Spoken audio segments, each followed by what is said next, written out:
Hoje estamos muito felizes porque estamos aqui para trabalhar em mais uma EGEVES, ou mais um EGEVES, um Encontro de Jovens Espíritas de Viçosa e região.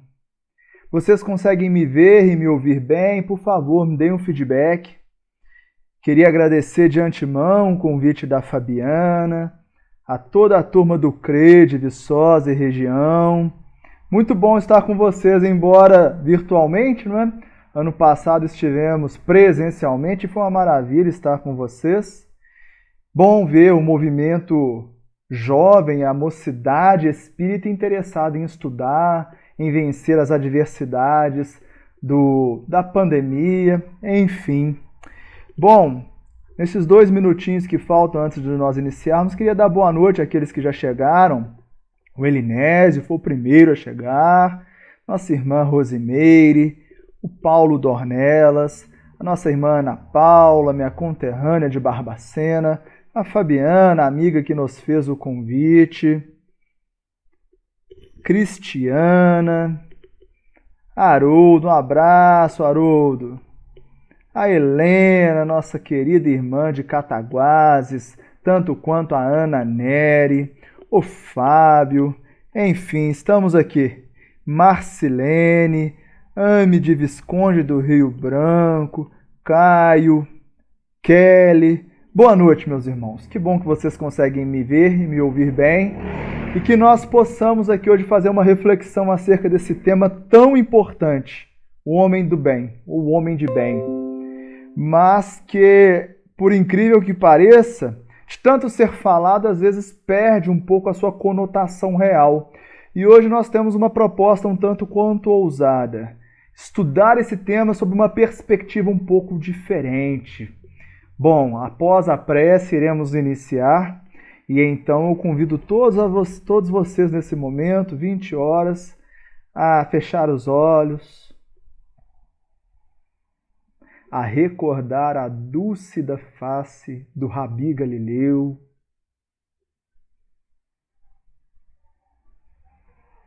e rogar ao Cristo Jesus secunde nossa tarefa, que essa temática tão importante nos desperte as consciências para a necessidade prática de vivenciarmos o Evangelho. Os ensinamentos da pleia de verdade que vieram recordar a Tua palavra, Mestre. Que sejam compreendidos por nós. Que estejamos permeáveis à Tua palavra e à dos nossos irmãos espirituais. Que estejamos permeáveis à irradiação bendita, advinda de Ti. Que todos os lares que nos assistem possam ser iluminados, mas em especial aqueles lares que ainda não têm, por um motivo ou outro, o hábito de conectarem-se contigo. E o encontro de jovens, mestre e amigo, não podemos nos esquecer. Ampara a juventude, pois eles, de fato, têm a missão de colaborar na transformação moral do nosso planeta. Que os jovens, em especial, que nos ouvem hoje, possam despertar para a necessidade de servir contigo. Que os espíritos que coordenam os trabalhos do movimento espírita de Viçosa e região, sob a tua coordenação, nos ampare, nos intua para o que for necessário seja dito. Para que este estudo transforme-se em ações práticas no nosso dia a dia. Que assim seja. Bem, meus irmãos, vamos conversar um pouco. Eu digo conversar porque aqueles que quiserem, fiquem à vontade em colocarem seus comentários, questionamentos. Nós estamos aqui para isso, tá bem? A Leila que chegou. É um prazer participar, Isabel, Zenaide. Vamos dialogando na medida do possível, está bem?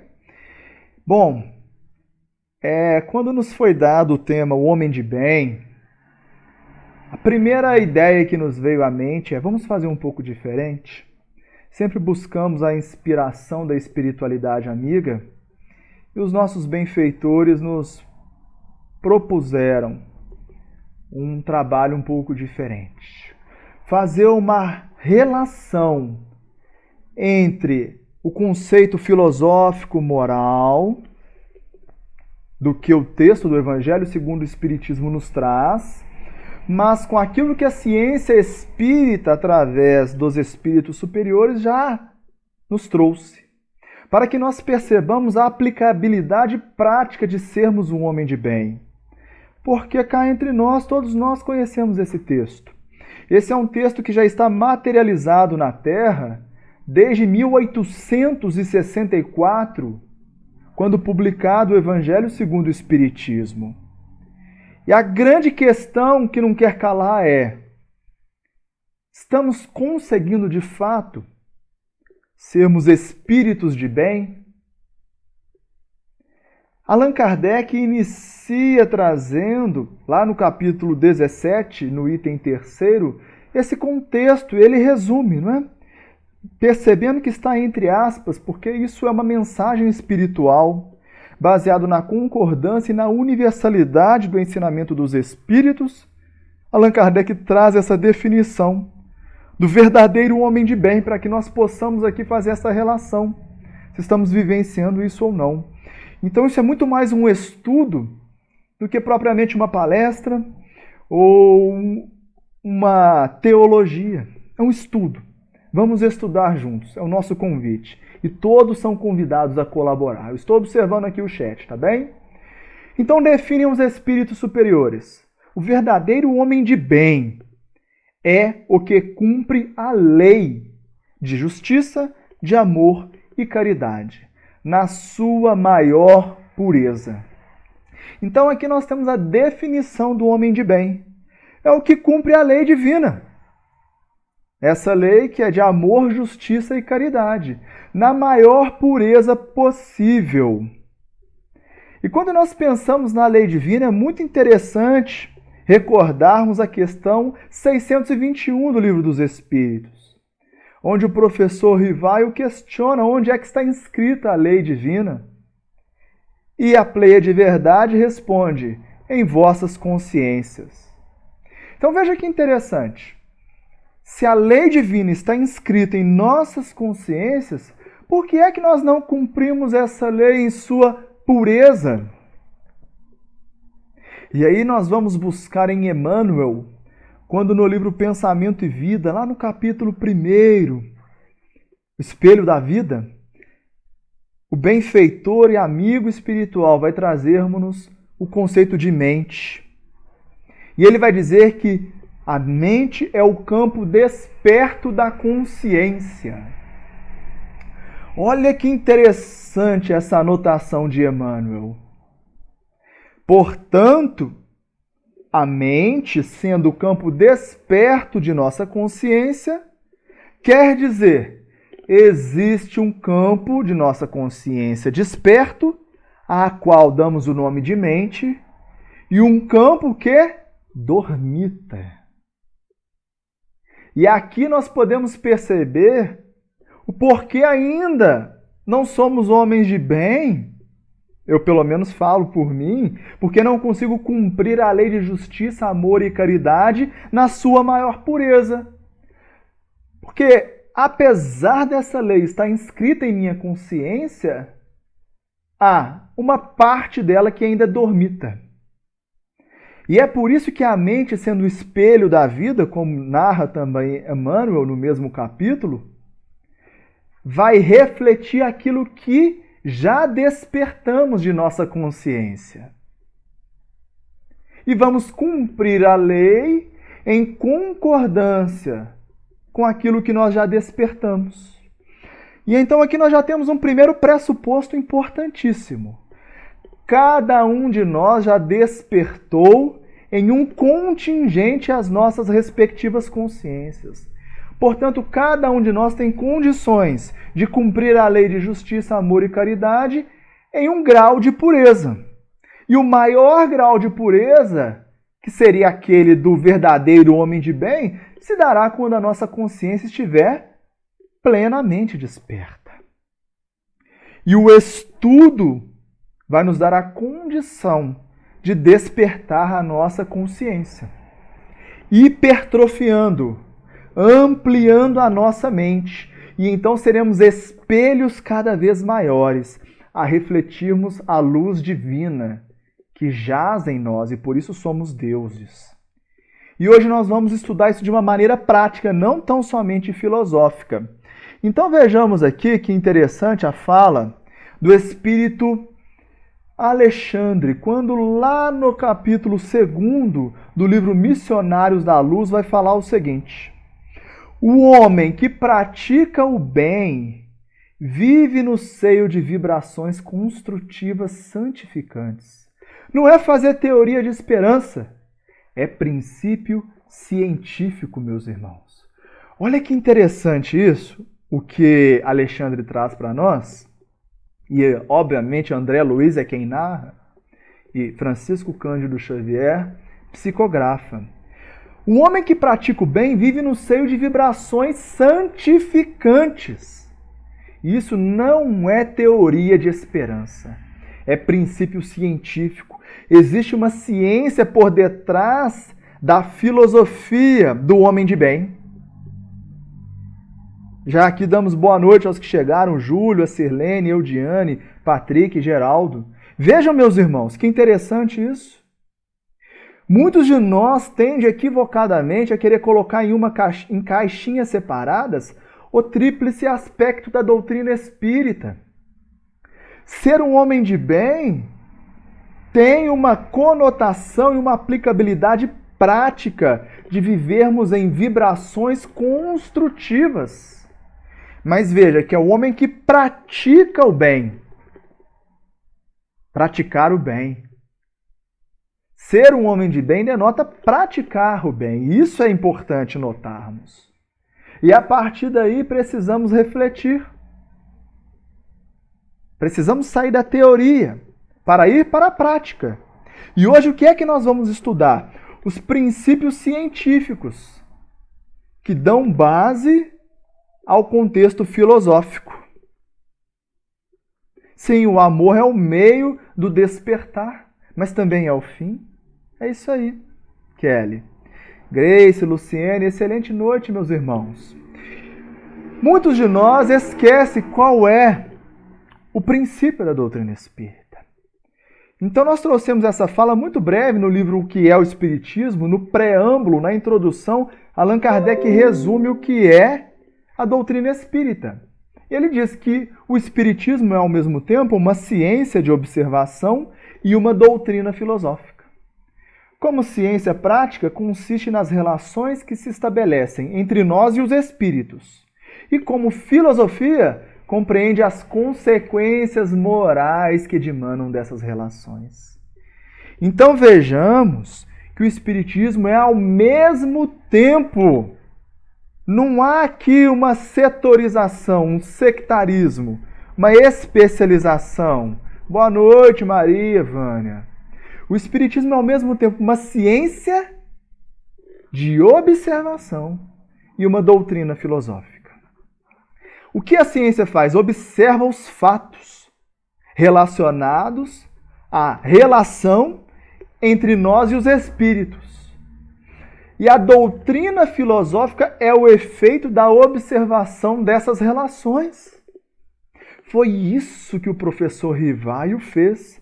Ele observou as relações entre os homens e os espíritos, ou entre os encarnados e desencarnados, como preferirem, e a partir daí surgiu um corpo doutrinário filosófico.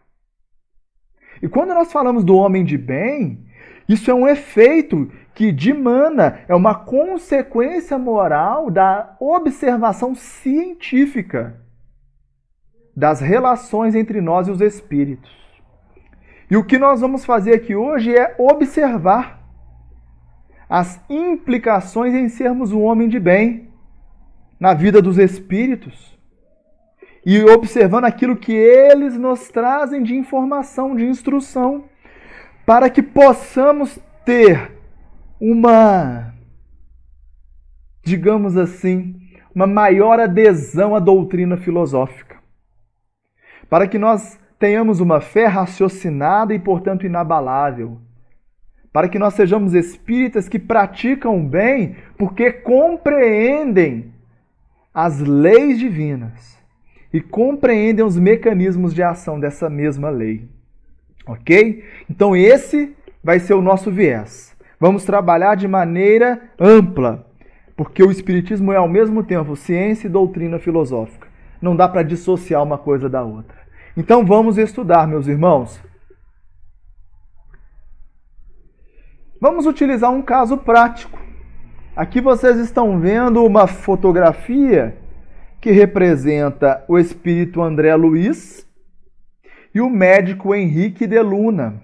No capítulo 4 do livro Nosso Lar, André Luiz vai narrar sua autobiografia. E ele vai narrar o momento em que ele chega à colônia Nosso Lar e vai para um hospital, após ter ficado 8 anos na região umbralina. E lá chega o médico Henrique de Luna, que vai travar com ele um diálogo e vai trazer um diagnóstico para ele. Então, muita atenção nesse diálogo. É só um pequeno trecho do capítulo 4 que vai nos mostrar a importância de sermos um homem de bem, a importância de vivenciarmos o bem, de praticarmos o bem, ok? Então vejamos o que o benfeitor diz. Antes disso, para os mais perfeccionistas, eu sei que essa fotografia aqui é do Lísias, né? Mas eu não encontrei nenhuma imagem do Henrique de Luna no filme, então vamos imaginar aqui que o Lísias, esse rapaz que é o enfermeiro e amigo de André Luiz, se tornou o médico Henrique de Luna. Então vejamos o que se escreve. Inicia-se assim: trajado de branco, traços fisionômicos irradiando enorme simpatia, Henrique auscultou-me demoradamente, sorriu e explicou. É de lamentar que tenha vindo pelo suicídio. Suicídio? Responde André Luiz. Creio haja algum engano, asseverei melindrado. Meu regresso do mundo não teve essa causa. Lutei mais de 40 dias na casa de saúde, tentando vencer a morte. Sofri 2 operações graves devido à oclusão intestinal. Então, olha que interessante. O médico Henrique de Luna dá o diagnóstico do desencarne de André Luiz. Suicídio. E André Luiz se sente ali melindrado, né? Fica melindrado com o diagnóstico. Ele diz, de forma alguma, minha causa-morte foi oclusão intestinal. Lutei 40 dias no hospital, passei por 2 cirurgias. E você vem falar que eu suicidei? Não, senhor. Não suicidei. E então, o benfeitor espiritual, como todo benfeitor espiritual, não é? Traz com muita tranquilidade. Opa! Espera aí que eu estou tendo que trabalhar hoje um pouquinho mais aqui. O conceito para nós. Sim, esclareceu o médico, demonstrando a mesma serenidade superior. Mas a oclusão radicava-se em causas profundas. Talvez o amigo não tenha ponderado bastante. Gustavo, o que você está falando disso? O que isso tem a ver com o homem de bem? Lembrem-se lá do Missionários da Luz, capítulo 2, Alexandre diz o seguinte: o homem que pratica verdadeiramente o bem vive em meio de vibrações santificantes, construtivas. Isso não é teoria de esperança, é princípio científico. Aqui nós vamos mostrar a ciência espírita. Por exemplo, explicando o que aconteceu com André Luiz. André Luiz, enquanto encarnado, médico, infelizmente não teve uma vida de homem de bem. E então, o que acontece com André Luiz? É um suicídio. Só que muitos de nós, assim como André Luiz, acham que ele morreu e que nós morremos pela doença A, B ou C. André Luiz atribui aqui a oclusão intestinal, que seria um câncer. E aí o médico Henrique de Luna vai dizer: calma, a oclusão, o seu câncer, se baseava em causas profundas. Vamos pensar nisso?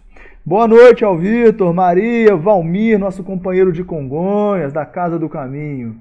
Vamos ver que causas são essas, para a gente observar esses princípios científicos e verificar que ser um homem de bem vai muito além do que ficar repetindo o que está lá no Evangelho segundo o Espiritismo.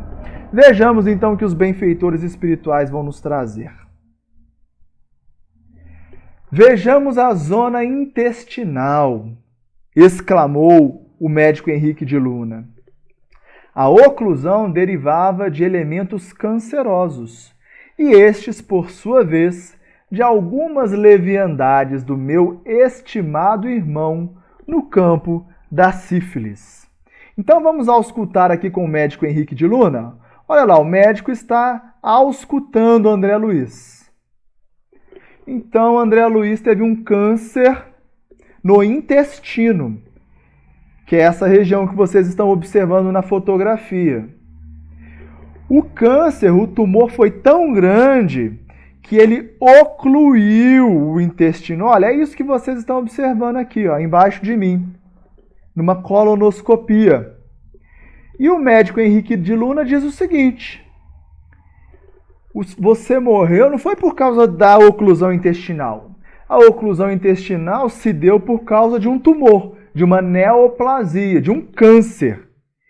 E o câncer teve causa, olha que interessante, nos desvios no campo da sífilis do meu estimado irmão. Aí nós começamos a compreender aqui já, não é que o problema não foi a oclusão intestinal, também não foi o câncer. Diz o médico Henrique de Luna que André Luiz teve desvios, algumas leviandades no campo da sífilis. A sífilis, como todos nós sabemos, é uma doença sexualmente transmissível. Então, com muita sutileza, eu costumo brincar que quando eu crescer eu quero ser assim. Eu quero ter essa sutileza para dar o feedback às pessoas, né? Com muita sutileza, o médico Henrique de Luna está mostrando que foi transgressões, desvios morais que levou à morte de André Luiz. E não podemos culpar o câncer, o tumor ou a oclusão intestinal. É interessante que muitos de nós têm feito isso agora com o Covid-19, não é? Nós estamos culpando o vírus, como se fosse o vírus que estivesse matando as pessoas. O vírus é mero efeito, não é causa. A doença não é causa, é efeito. E qual é a causa? Quais são as causas profundas? Exatamente não estarmos vivenciando a lei de justiça, amor e caridade na sua pureza maior. Ou seja, exatamente não estarmos sendo homens de bem. Isso não é teoria de esperança. Isso é princípio científico e nós vamos ver isso hoje. Estamos vendo isso. Ah, mas Gustavo, vocês podem estar questionando, todo mundo que tem sífilis desenvolve câncer? Óbvio que não. Boa noite, Antônio. Óbvio que não. O melhor remédio para parte da minha mente que dormita é o estudo ou o outro? O estudo é parte disso, Fábio. Daqui a pouco a gente vai falar sobre isso, tá bem? Isso é muito importante. No finalzinho eu vou falar sobre isso, tá bem, Fábio? Olha que interessante esse questionamento. A sífilis tem 4 níveis.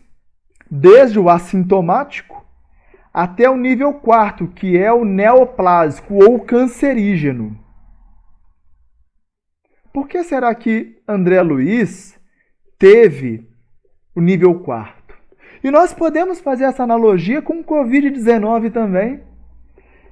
Muitas pessoas estão recebendo a carga viral do Covid-19.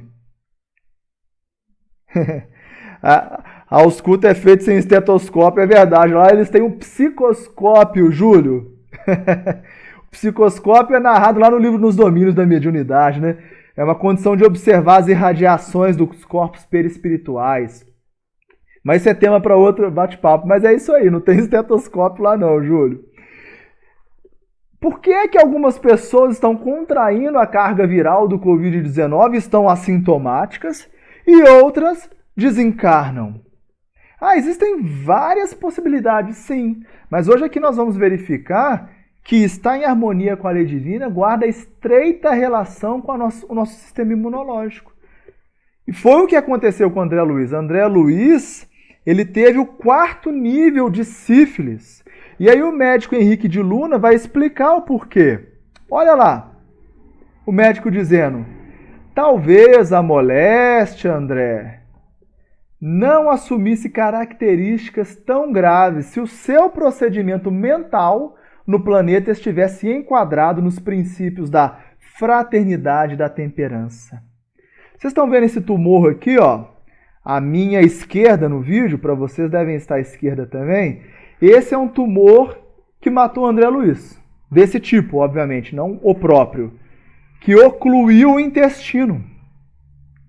Olha o que o médico Henrique de Luna está dizendo.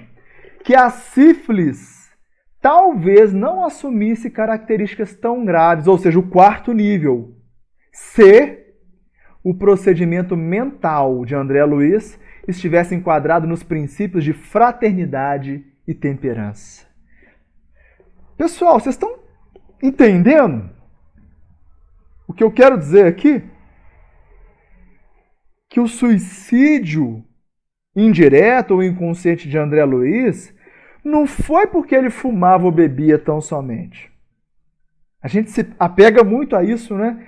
Hora nenhuma Henrique de Luna entrou nesse mérito aqui, não é verdade?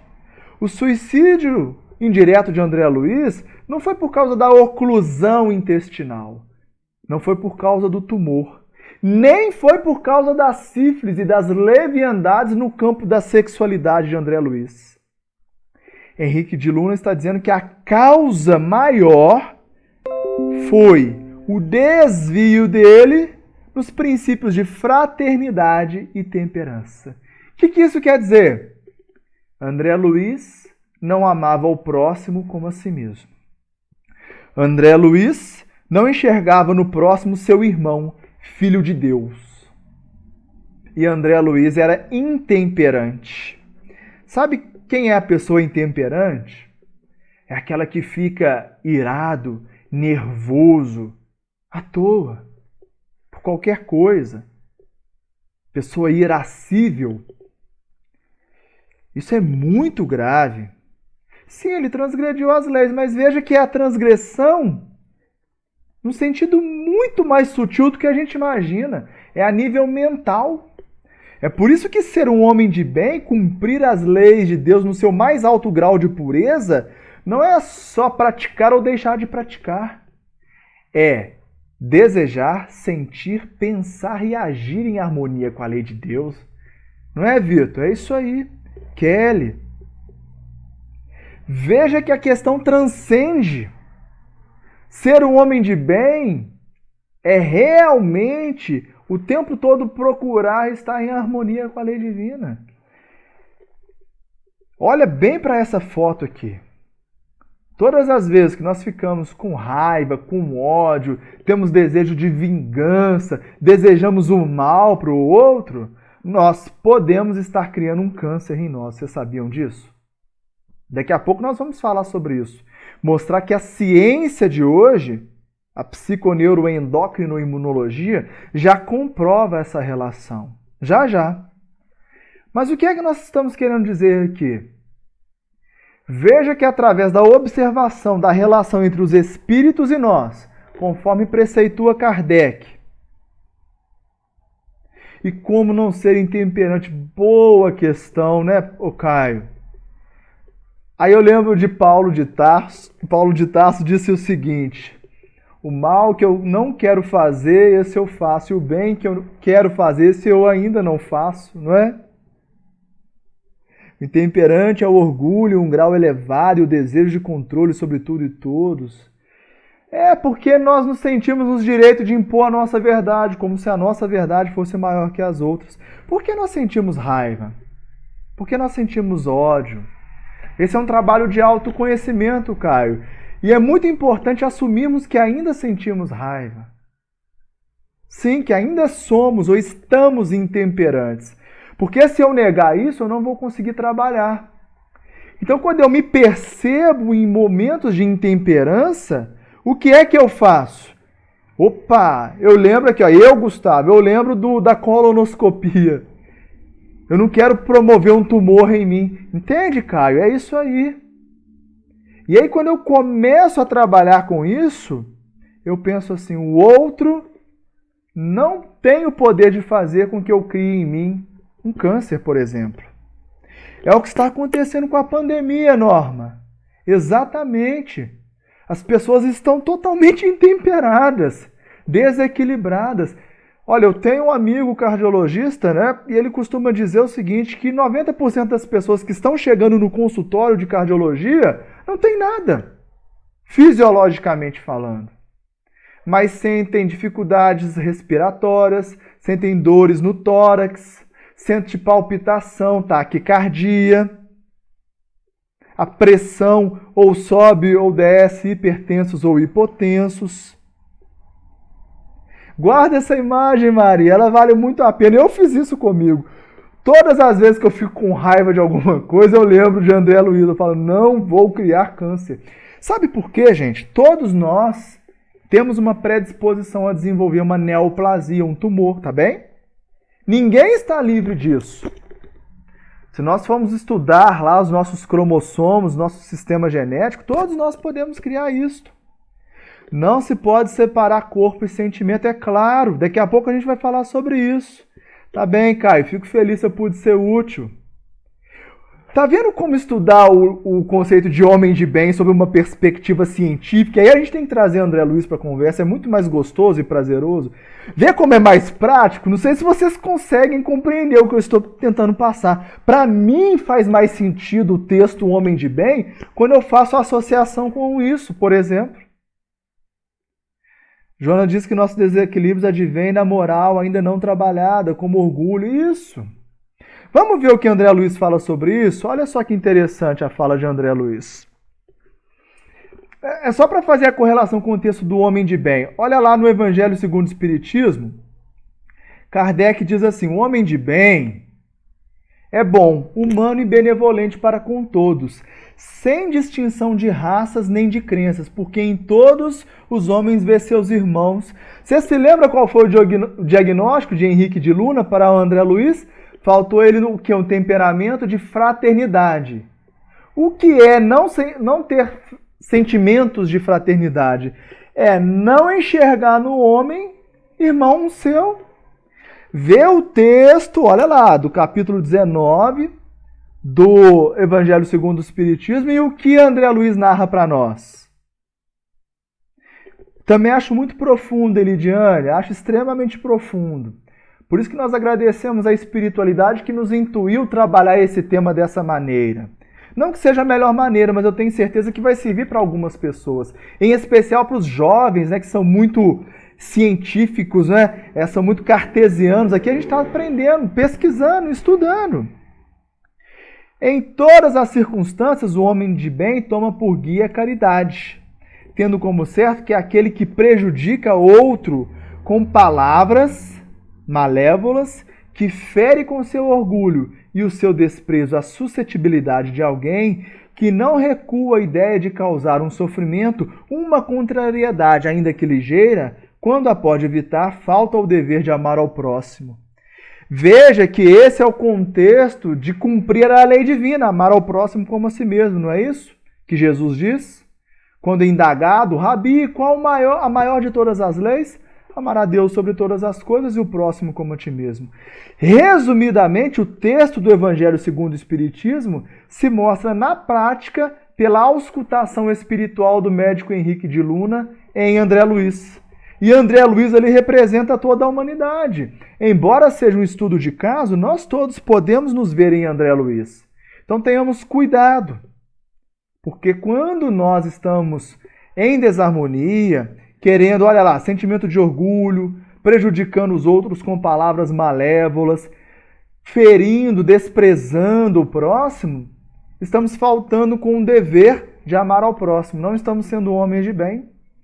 E o que implica tudo isso? E agora que vem a parte boa do estudo, pessoal.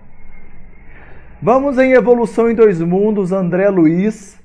Veja, o mesmo espírito que foi um suicida indireto, embora, mas um suicida, narra em um livro a sua queda, mas já que em 1958 vem como um instrutor espiritual. Porque André Luiz tem duas fases, não é? Ele tem uma fase de aprendiz e tem uma fase de instrutor espiritual. Veja o que o André Luiz nos ensina no livro Evolução em Dois Mundos.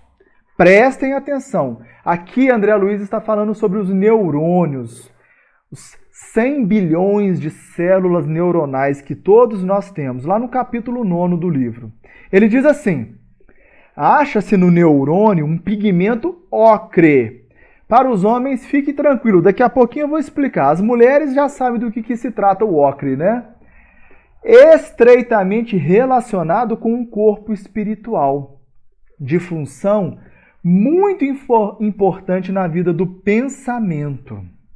O pigmento ocre que a ciência humana observa, sem maiores definições, é conhecido no mundo espiritual como fator de fixação, adensando-se ou rarefazendo-se ele nos círculos humanos, conforme a atitude mental do espírito, na cota do tempo em que está encarnado.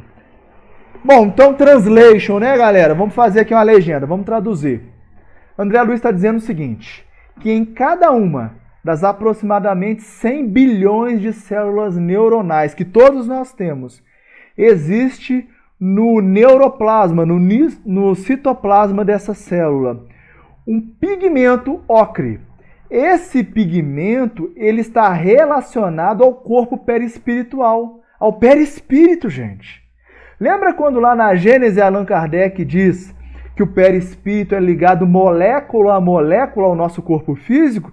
Olha André Luiz dando sequência ao ensinamento aqui de Allan Kardec. E ele diz mais, que esse pigmento tem relação com o nosso pensamento. E é conhecido como um fator de fixação. Veja, é onde o nosso pensamento, que é matéria mental, leia-se em André Luiz nos capítulos 4 e nos capítulos 10 do livro Mecanismo da Mediunidade. André Luiz vai dizer que o pensamento é matéria mental. Por isso que a nossa atitude mental influencia o nosso corpo físico. Porque vai dizer André Luiz no capítulo 2 desse mesmo livro, Evolução em Dois Mundos. Pessoal, quando eu ligo a metralhadora é assim mesmo, é rápido. Se vocês acharem que eu estou indo muito rápido, manda aqui no chat, eu vou mais devagar. É difícil, que aqui eu não tenho a interação de ver a carinha assustada de vocês, né? Vocês me falam que eu vou mais devagar, tá bom? Olá, meu irmão, Conhecer, Educação e Cultura. Nossos irmãos lá de Leopoldina, Tonheca, Tia Cida, sejam muito bem-vindos. Então, lá no livro Mecanismos da Mediunidade, no capítulo 10º em especial, André Luiz diz que o pensamento é matéria, e ele chama de matéria mental. Essa matéria mental, ele vai narrar, é composta por íons, elétrons, bíons, nêutrons, pósitrons, enfim, como se fosse um átomo do nosso corpo físico.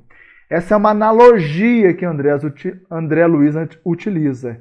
E o pensamento se fixa no nosso corpo físico, segundo o mesmo André Luiz, nos nossos neurônios, no citoplasma, em um pigmento ocre, chamado no mundo espiritual de fator de fixação. É bom lembrar que o livro Evolução em Dois Mundos, ele foi publicado em 1958, mas a ciência material humana também progrediu nesse tempo, não é verdade? E nós precisamos observar. Tá bem, vou continuar metralhando. Se tá dando para acompanhar, maravilha. Se não, coloquem aqui as perguntas e a gente vai trabalhando. O importante aqui é me fazer entendido. Eu sei que é muita informação, eu sei que são informações nem sempre usuais. Veja como o estudo evangélico pode ser muito instrutivo, casado com a ciência espírita, não é? E então nós vamos transcender esse tipo de colocação para fazer parte de uma vida prática. Então esse fator de fixação hoje recebeu um batismo. E aí, pesquisando no site de anatomia patológica da Unicamp, eu encontrei esse estudo sobre o ependimoma e a displasia cerebral. Sabe o que é que nós estamos estudando aqui, meus irmãos? Sobre tumores nos neurônios. Basicamente é isso. E olha que interessante a conclusão do estudo. Aqui não é um estudo espírita, tá bem? Eu mostrei aqui a tese espírita de 1958. Esse é um estudo de 2016, se eu não me engano. Está aí, ó, a referência depois para quem quiser acompanhar. Olha só qual é a conclusão do estudo. Em certas áreas, a maioria das células neoplásicas, ou seja, o tumor, continha no citoplasma dos neurônios um pigmento marrom acastanhado, vulgo ocre. A melhor interpretação para o pigmento neste ependimoma é, portanto, lipofuscina. Olha só que interessante esse estudo. 60 anos depois de André Luiz, os pesquisadores da área da displasia cerebral, estudando tumor nos neurônios, vão encontrar um pigmento, grânulos marrom acastanhado, que é exatamente a cor ocre, lá de André Luiz em Mecanismos em Evolução em Dois Mundos, lembra? Acabei de mostrar o slide. E aqui eles batizam de lipofuscina. E o que ele quer dizer? O que eles dizem? A maioria das células neoplásicas contém esse pigmento. Lembra o que André Luiz disse? Que a depender da atitude mental, esse pigmento ocre vai se adensar ou rarefazer-se? Ou seja, vai ficar mais denso ou menos denso, conforme os meus pensamentos. Conforme eu for um homem de bem e praticar a lei de justiça, amor e caridade em maior pureza, esses grânulos marrom acastanhado ou ocre serão menos densos. Quanto mais em desarmonia eu estiver com a lei divina, mais denso será esses grânulos. Isso vai virar o quê? Uma neoplasia, um ependimoma, um câncer, um tumor. Isso aqui já é a ciência dizendo, gente. E nós estamos fazendo uma conexão com André Luiz e André Luiz com Allan Kardec no Evangelho segundo o Espiritismo. E aqui observando um outro estudo. Ah, tá. Aí aqui peraí, deixa eu só voltar.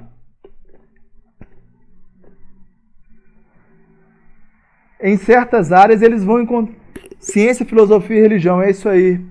Então, o que eles entendem que esses grânulos, só para trazer uma informação antes, eles normalmente são percebidos nas células neuronais e nas células cardíacas. E aí nós vamos agora sim voltar lá para Kardec. Olha o que dizem os espíritos, que o homem de bem não alimenta o ódio, nem rancor, nem desejo de vingança. A exemplo de Jesus, perdoa e esquece as ofensas, e só dos benefícios se lembra, por saber que perdoado lhe será conforme houver perdoado.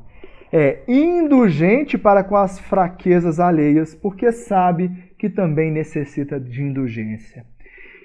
E agora faz mais sentido, não é?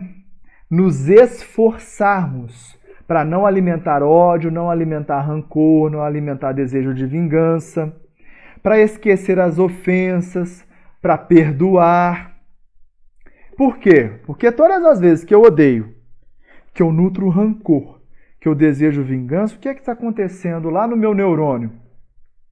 Eu estou criando um adensamento daqueles grânulos ócreos, que é a lipofuscina.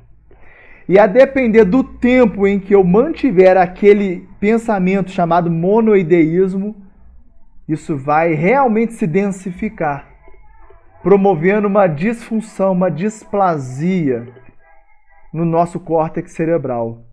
Ou em outras áreas do nosso corpo físico. Aqui a gente está trabalhando a parte cerebral, mas, por exemplo, com o André Luiz aconteceu no intestino. Ou seja, odiar, ter rancor, tem uma aplicabilidade no nosso corpo físico. Kardec, lá na Gênese, vai dizer o seguinte, que está no estudo do perispírito a resposta para muitas afecções orgânicas. Ele está dizendo que se a gente estudar melhor o perispírito, nós vamos encontrar a causa de muitas doenças. Aí lá no capítulo 2 do livro Evolução em Dois Mundos, André Luiz vai dizer o seguinte, quando ele estuda o perispírito. Para compreendermos o psicossoma, ou o perispírito, primeiro é importante saber que ele não é um reflexo do corpo físico, mas o corpo físico que o reflete. Tanto quanto o próprio perispírito reflete o corpo mental, que lhe preside a formação. Olha a informação maravilhosa que André Luiz está trazendo para nós. O nosso corpo mental, lembra da mente? Emmanuel, capítulo 1, Pensamento e Vida. Nosso corpo mental reflete o que nós somos, espelho da vida. E plasma o nosso perispírito, preside a formação. O nosso perispírito é formado por matéria mental. E vocês se lembram qual é o sinônimo de matéria mental que André Luiz traz para nós no livro Mecanismos da Mediunidade, no capítulo 10? Pensamento. Veja só, gente. Nosso perispírito é formado pela matéria mental, que para André Luiz é sinônimo de pensamento. E o nosso corpo físico reflete o nosso corpo perispiritual. Portanto, reflete o que nós pensamos, o que nós sentimos. Porque vai narrar, para aprofundarmos um pouquinho mais, gente, só para deixar claro, isso aqui é um seminário que eu estou tentando condensar em 1 horinha para o estudo, tá bem? Mas vai narrar o espírito Aulus no livro Instruções Psicofônicas o seguinte, que o pensamento nasce dos sentimentos. A frequência vibratória dos nossos pensamentos tem seu nascituro em nossos sentimentos. Por isso que sentir ódio, como os espíritos disseram, sentir rancor, desejar vingança, ofender, não perdoar, é irradiar uma matéria mental que vai adoecer nosso corpo perispiritual. E se nós nutrirmos esse sentimento e esse pensamento por muito tempo, o nosso perispírito vai refletir isto no nosso corpo físico. É a chamada psiconeuroendocrinoimunologia, que analisa as relações. Olha, a Jéssica está trazendo um relato, né? Sou o que eu penso, Paulo, exatamente isso. Gustavo, tive problemas nesse sentido de tumor por excesso de matéria mental negativa. Como podemos equilibrar nossos pensamentos a ponto de mantermos uma harmonia melhor para nós e quem está conosco? É exatamente nos esforçando, Jéssica, para cumprir o que os espíritos estão dizendo aqui. Olha só, perdoar porque conforme eu perdoo, eu sou perdoado. É ser indulgente para com a fraqueza alheia, porque eu também tenho minhas fraquezas.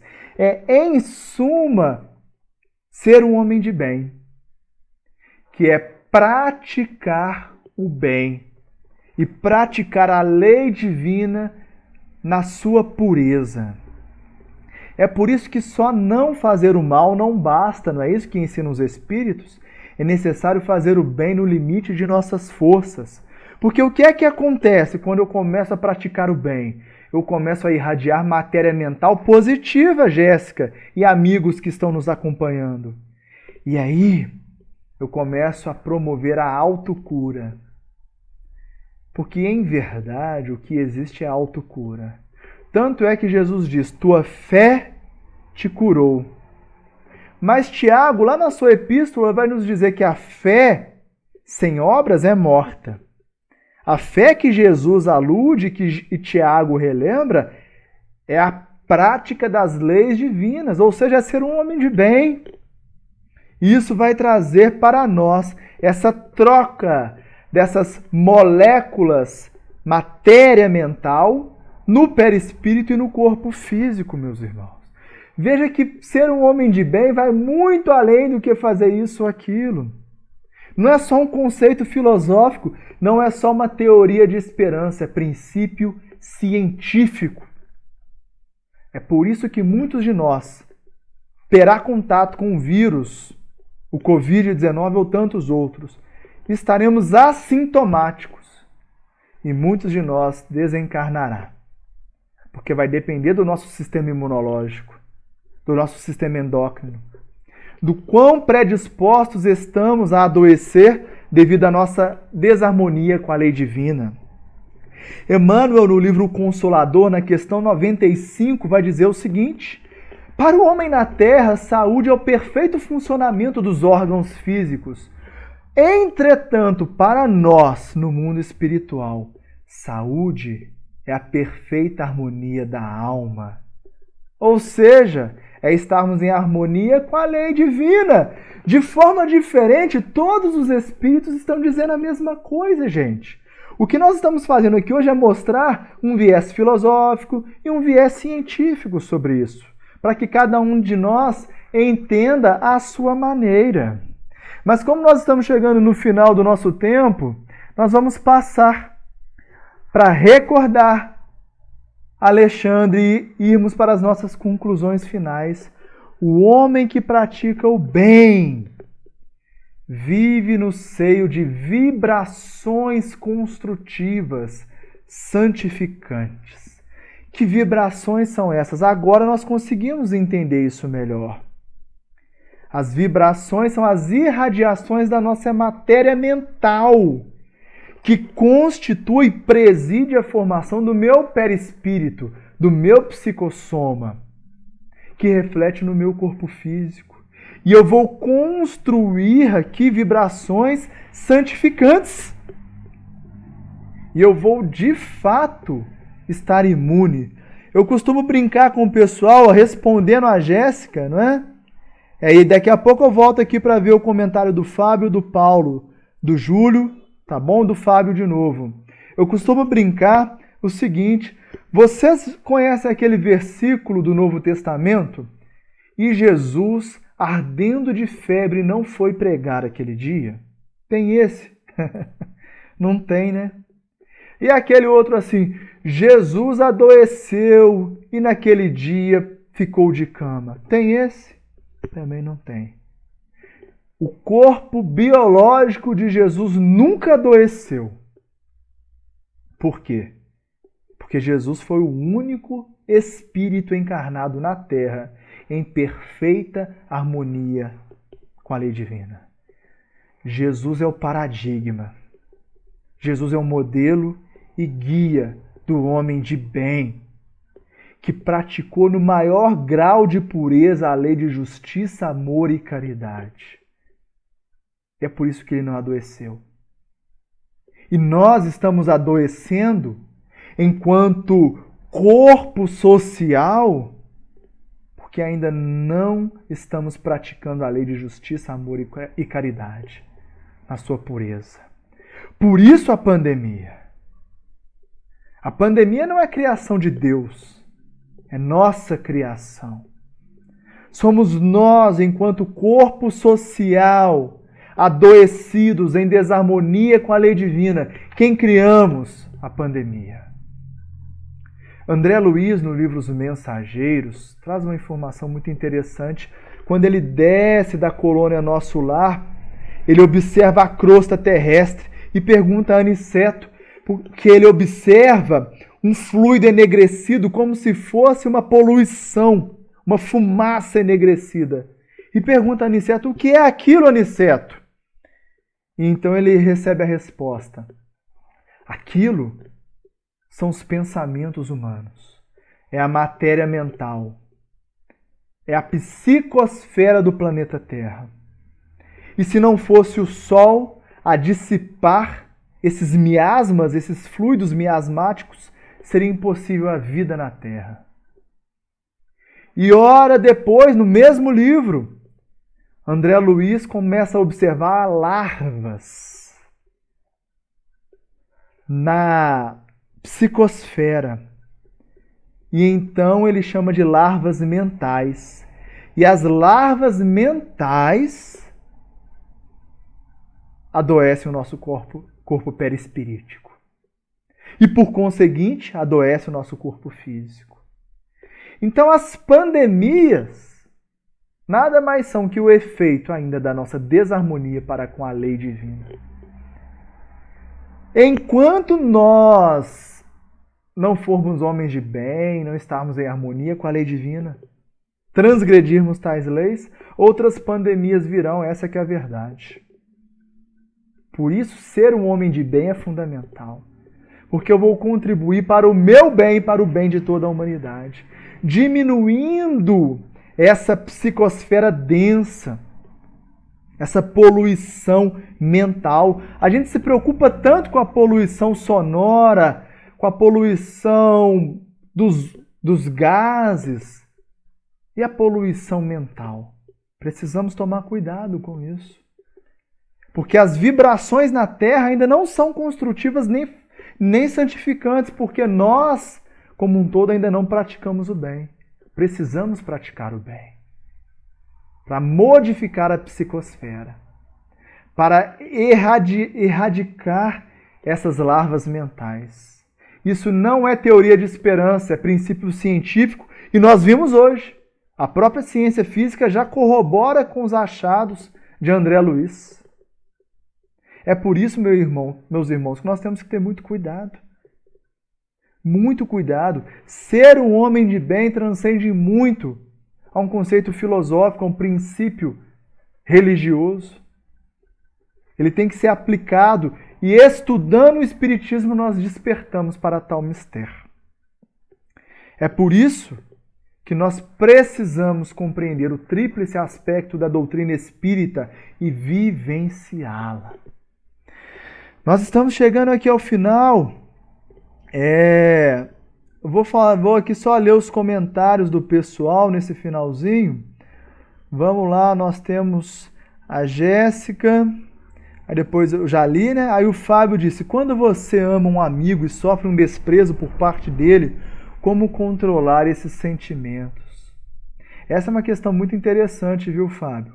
Porque a gente tende... É engraçado, porque Allan Kardec, quando fala da desobsessão, lá na Gênese, lá no capítulo 14, ele vai dizer que, via de regra, a obsessão exprime a vingança de um ser que nós tivemos uma relação muito próxima no passado.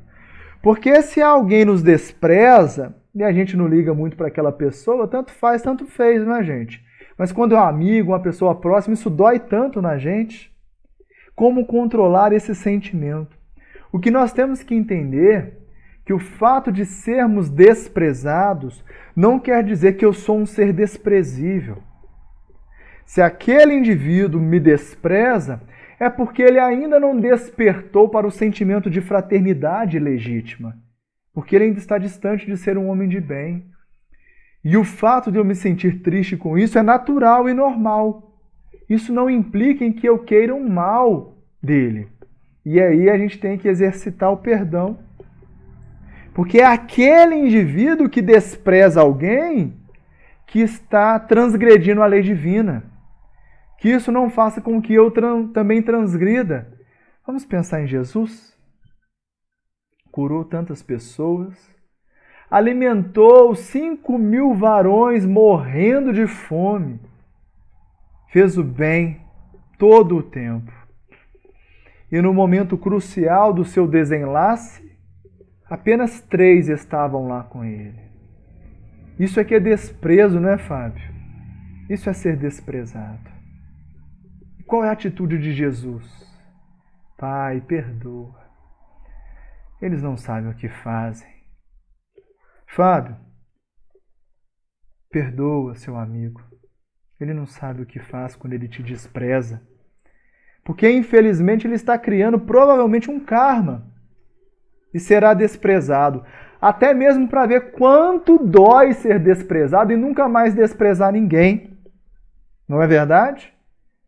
Só quem foi desprezado sabe que tem que ter muito cuidado em não desprezar ninguém, porque isso dói demais. O Paulo aqui diz, Gustavo, qual a sua opinião sobre o uso de terapia holística para nos auxiliar na caminhada terrena? Paulo, eu sou a favor daquilo que te faz bem. Enquanto espírita, para nós, cremos na fluidoterapia, no passe, na água magnetizada, na prece, na desobsessão. Mas entendo particularmente que, embora todas as terapias sejam louváveis, inclusive essas que eu estou narrando, nenhuma delas resolve o nosso problema. Porque o adoecimento não é de fora para dentro e nem a cura é de fora para dentro, e sim de dentro para fora. Nós não aprendemos isso hoje com André Luiz? Então, embora a medicina, as terapias holísticas, o passe, a desobsessão ajude, a verdadeira cura só vai acontecer quando eu estiver em harmonia com a lei divina. Porque o que a medicina faz, o que as terapias holísticas fazem, é extirpar os sintomas. Para lembrar Hahnemann, por exemplo. Agora, a cura é muito mais do que extirpar sintomas. Tanto é que sabe-se hoje que o câncer, por exemplo, tem uma reincidência enorme. Mais de 50%. Por quê? Adianta tirar o tumor, gente? Não adianta. Adianta fazer uma cirurgia espiritual? Não adianta. Se eu não me modificar, se eu não me transformar num homem de bem, outro câncer vai surgir. Para concluirmos, depois quem quiser a gente fica no bate-papo, mas são 9 horas, eu preciso cumprir aqui o horário com a turma do Egeves, né? Senão ano que vem eles não me convidam para ir lá em Viçosa. Uma história muito bacana aqui da nossa região, nós tivemos um dos maiores médiuns de incorporação, que é o Zé Arigó, e que através do espírito Dr. Fritz curou muita gente. E é bom que se deixe claro aqui, o Valmir está aqui, que é de Congonhas, e não me deixa mentir. O próprio Zé Arigó sempre disse, olha, eu não sou espírita. Mas ele e Chico eram amigos, inclusive. Então, uma vez, o espírito do Dr. Fritz, através do Zé Arigó, diz assim para o Chico, Chico, vem cá que eu vou curar seu olho, você fica aí sofrendo, sentindo dor. E o Chico, com aquele jeitinho dele, bem mineirinho, né, diz assim, ô meu irmão, eu sei que você pode curar meu olho, eu não tenho dúvida nenhuma disso. Mas sabe qual é o problema? Eu fiz mau uso da minha visão em outras encarnações. Se o Senhor curar meus olhos, outra doença vai surgir, porque eu ainda preciso me curar por dentro. Então vamos deixar essa aqui, porque eu já acostumei com ela. Olha que maravilha, né? Esse ensinamento do Chico para nós. A cura é um processo de dentro para fora. Agora, todas as terapias são bem-vindas, porque elas podem aliviar, podem abrandar nossa dor e sofrimento e nos dar forças para transformarmos-nos em um homem de bem.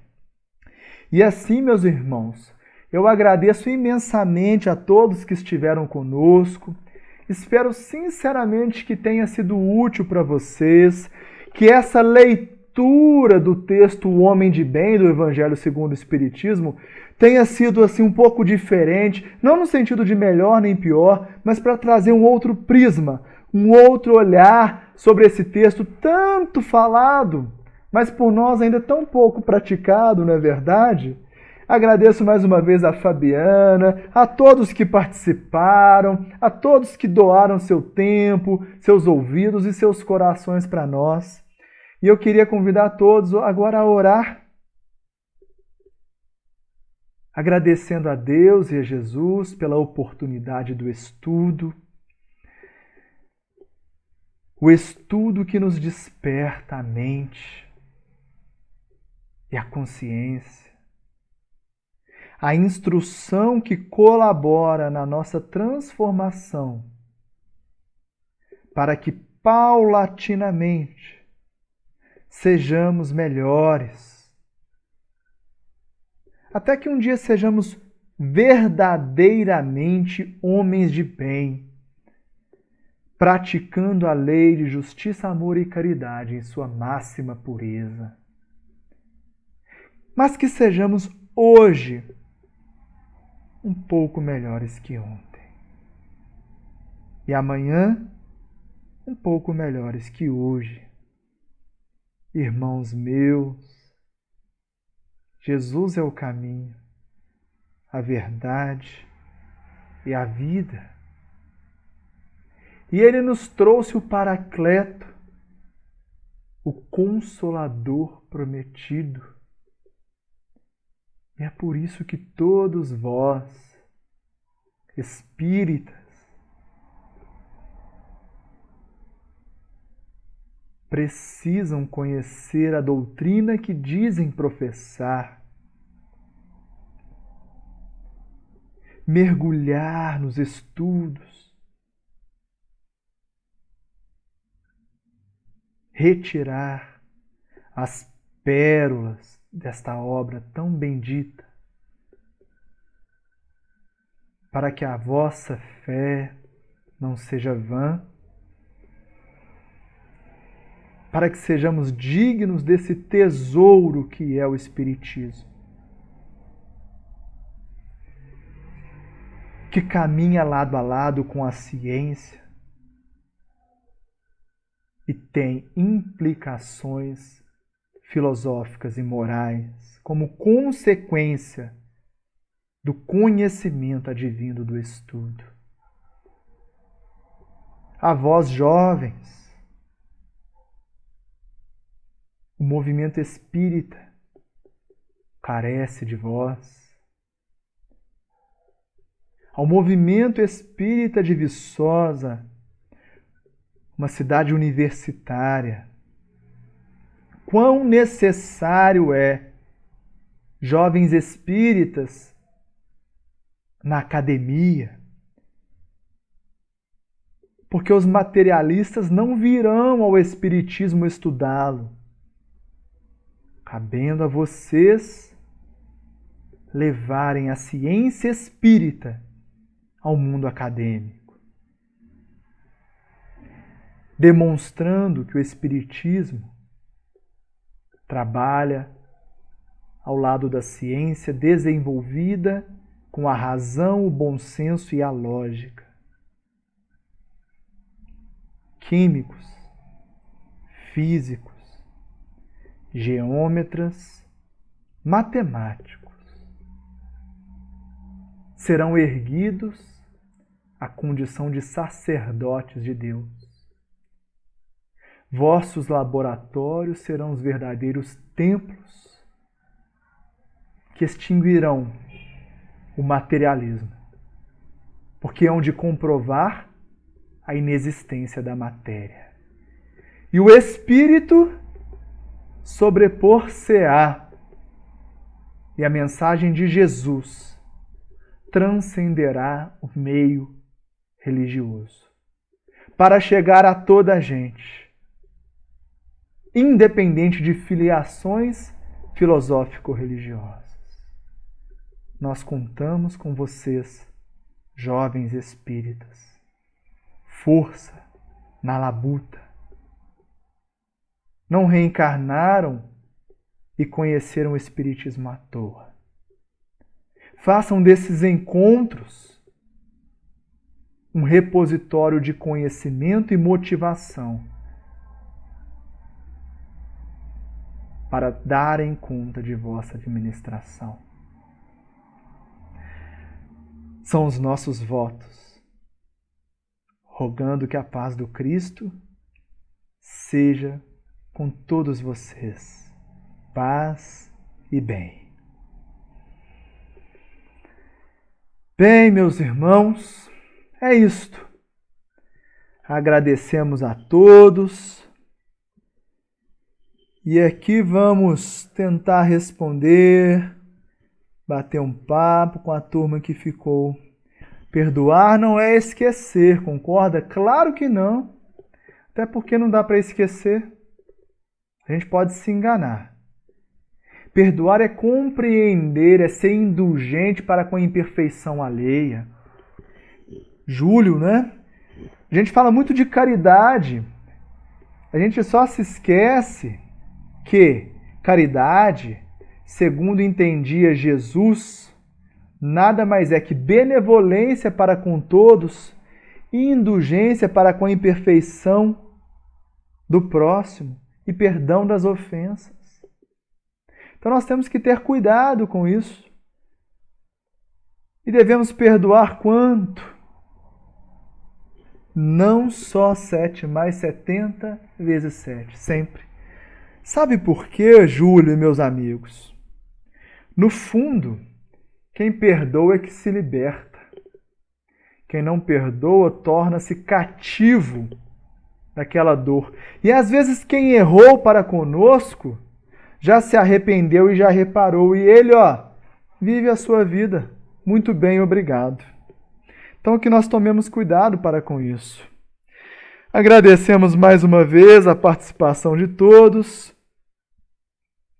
Ao Fábio, Anjos Guardiões, a Marcilene, a Zenaide, a Maria, a Helena, o Caio, o Patrick, Fabiana, a Andréia,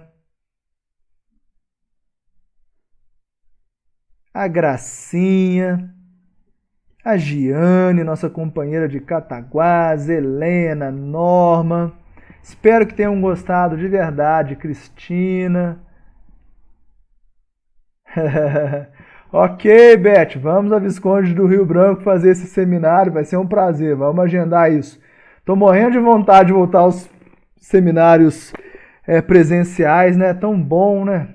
Mas por enquanto é o que nós temos e vamos fazendo por aqui. Rosimeire, Larissa, nossa gratidão também, minha irmã. Maria Clara, Haroldo, Ana Paula, Elidiane, Vitor, Caio. Que bom, fico feliz de poder ser útil de alguma maneira, tá? Espero realmente que possa ter sido útil. A Pepe hoje tá lá na vovó, Helena. Final de semana ele vai para a vovó. O homem de bem sob a ótica da ciência. É isso, Ana. É basicamente isso que nós estamos trabalhando aqui. Que bom, fico feliz. José João, nosso companheiro do Paz. Obrigado a todos que estiveram conosco. Lembrando que o EGEVES continua todos os domingos agora. É um prazer poder colaborar de alguma coisa. Que bom, Paulo, que nós podemos ser úteis. E nós continuamos, né? Semana que vem temos estudos na segunda, quarta, quinta, sexta, sábado à tarde, sábado à noite, porque não falta estudo. Né? Nós vamos lançando aqui no canal aqueles que quiserem, julgarem oportuno. Peço que se inscrevam, isso nos ajuda e ajuda vocês também a ficarem informados sobre os nossos estudos. Que a paz do Rabi Galileu seja com todos vocês e até os nossos próximos estudos. Paz e bem, meus irmãos. Até a próxima.